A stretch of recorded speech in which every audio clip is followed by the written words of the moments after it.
Welcome to the Surviving to Thriving podcast that helps women leaders in nonprofits get out of survival mode and thrive in both leadership and life. I'm your host, leadership development coach Kathy Archer, and I help women leaders enjoy impactful leadership. Do you have leadership goals set? Not personal goals, not organizational goals, but your leadership development. Do you have goals set around how you are developing and growing as a leader?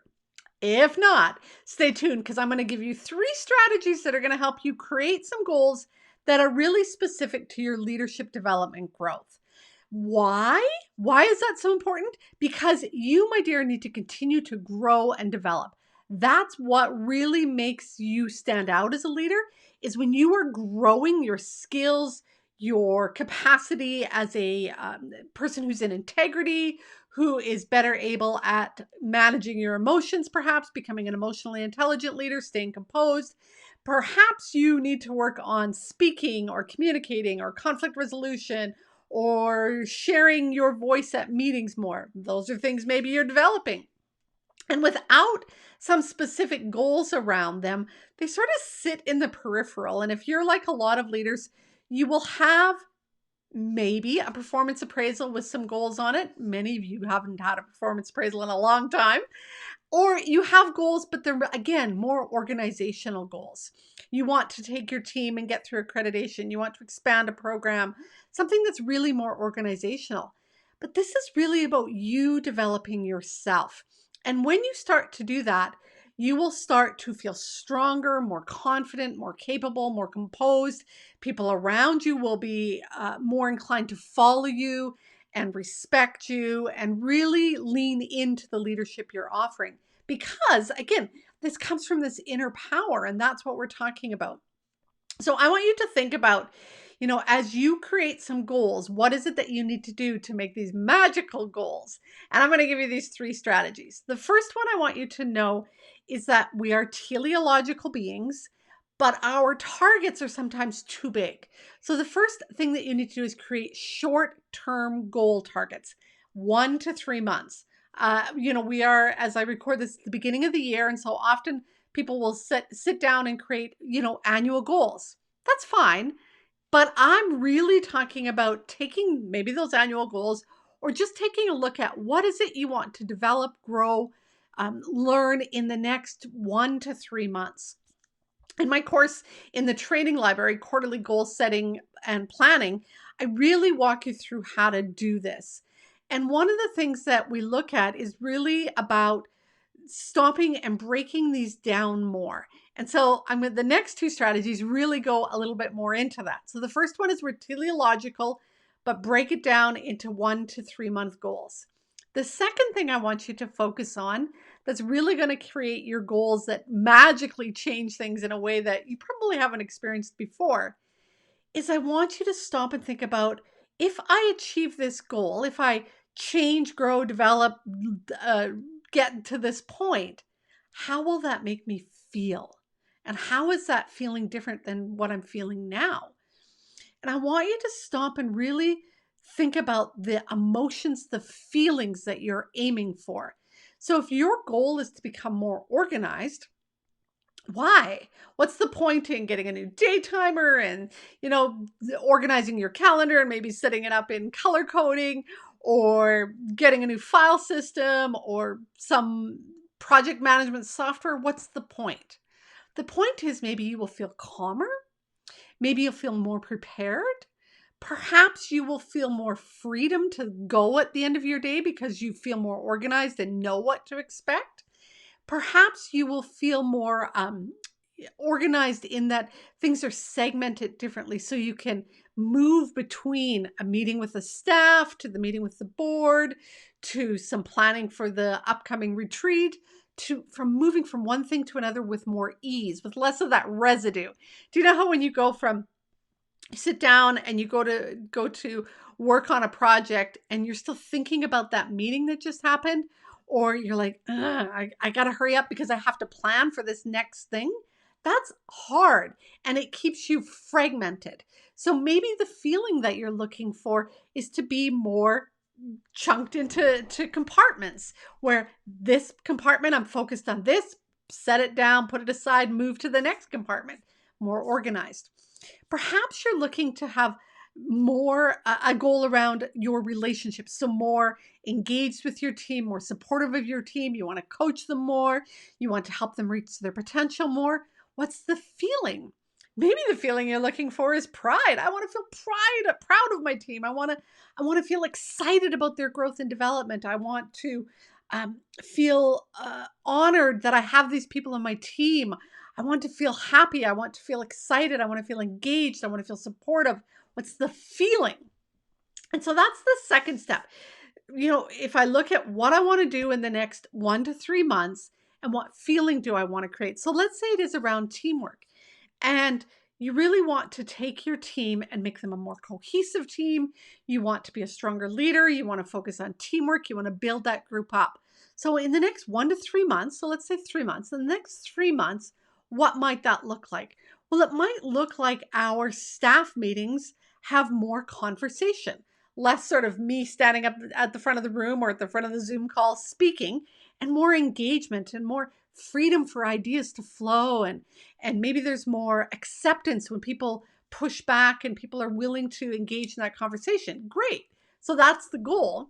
What's that feeling? Perhaps that feeling is a little bit of excitement, or maybe you're even aware that there's a little bit of nervousness as the conversations are more raw. Maybe they're more authentic, they're more real, there's more emotion in the meeting, and you're like, I don't know. It makes me a little bit nervous, but also excited. Because what I realize is when we get to that point when we're able to have those deeper conversations, that will actually get somewhere. Social intelligence piece. I need to be able to read people better and know when I can push a little bit more or when to back off. That means I need to get better at managing my emotions and staying composed when things get a little bit tense, because my tendency is to, when there's conflict or when I feel stuff, is I just shut the conversation down and I move on to the next agenda item. But I know that if we're going to develop to be a more cohesive team, if we want to engage and grow and develop, we do need to stretch a little bit into some of those difficult conversations. And I need to be able to sit with that uncomfortableness. And I need to be able to help the team sit a little bit longer with that uncomfortableness. That's the skills I need to grow. The next thing is the mindset shifts I need to make. Okay, if I am nervous right now, my mindset, my thoughts, the beliefs I have, and beliefs are just things you say to yourself over and over again. So we're talking about, how do I need to change those beliefs? How do I need to shift those mindsets? Perhaps it's that I can handle tougher conversations. I'm willing to sit with the discomfort for a 30-second period longer than normal. I know that doing this is going to be important for our team. Rather than, oh my God, I hate conflict and I just don't want to deal with this. It's shifting your mindset. And to help you do that, perhaps, and this goes back to the skill development stuff, is I need to go through the inner guidance cycle that I teach you in Mastering Confidence, my book in Mastering Confidence, to learn to manage those thoughts, to shift those perspectives, and to come up with a new mindset. I need to practice that. I need to go through some of those journaling exercises. I need to get a handle on that. So that's the habits, or so the mindset. The habits I need to cultivate is the next one. And this is what is really defines the third point that I want to talk about. So short-term goals, really think about how you want to feel. And then the third point is the habits. And when we're talking about habits, we need to look at what are the things that I can do to influence this goal. Often what I hear when people are talking is, I want these two teammates to get along better. I'm going to try and help them get along better, but they need to stop taking things so personally, or they need to stop making those little digs every time they get turned off at a staff meeting. Or no, it's not about them. It's about you. What do you need to do different, habitually need to do different on a regular basis? Perhaps what you need to do is you need to meet one-to-one with those staff more often. And so the habit you need to create is once a week, I have, 15 minutes for each of these staff where I'm meeting one-to-one with them. So the habit is that regular contact. So you start to look at the habit of meeting with them. But another habit that you might need to create again is around that mindset shift. So maybe the habit you need to create is, before I go into that one-to-one meeting with the staff, I need to sit down. I need to write out the thoughts I want to have, rather than me going into that meeting saying, okay, you need to stop taking things so personally. I need to have the mindset of patience. I need to have the mindset of compassion. I need to listen. And when I hear them talk about things personally, I need to activate some of my coaching skills. If you need some help with coaching skills, there's another course in the training library about how to coach your staff. But I need to kind of go back and ask them some questions. And instead of, reprimanding them or being a mom and telling them to stop taking things so personally, I need to activate some of those questions. What's going on for you when you hear that comment? What's another way of thinking of this? If we were to work together as a team more cohesively, what do you think we would all need to do to get to that next step? Those are some of those coaching questions you might want to ask. And so the habit that you're creating before you're going into this one-to-one meeting is to write down some of those things so that you're prepared. So I know I've added a lot, but I want you to stop and think about, it's not just that I have to write down a goal. My team will get along better and I'm going to be a better leader at that. It's really that you have to break that down. And that's why it's so, so important to do this on a short-term basis. If you really focus, let's say your goal is around 3 months, and you say, I'm really going to focus on one-to-one meetings for the next month. I'm just going to get them laid out in my calendar. That's my first step. And the habit I'm going to create is that I have 15-minute calls with each staff, but the 15 minutes before that call is also booked off. And that's when I'm going to do some of that prep work. I'm going to get my mindset in the right place. I'm going to start to think about some questions that I might be able to ask. I'm going to maybe do a couple deep breaths to calm my nerves. I might do some power posing so that I'm boosting my confidence. But those are the habits I'm going to create so that I am changing the type of leader I am. I'm changing my mindset. I'm changing my control over my emotions so that I'm learning to manage my emotions better when I go into some of those tough conversations. If you're going to set goals for yourself, make sure that your goals come back to something that is a really strong target. Remember, we're teleological. We do better when we have a target. So the goal isn't always that. The outcome is more that the team gets along better.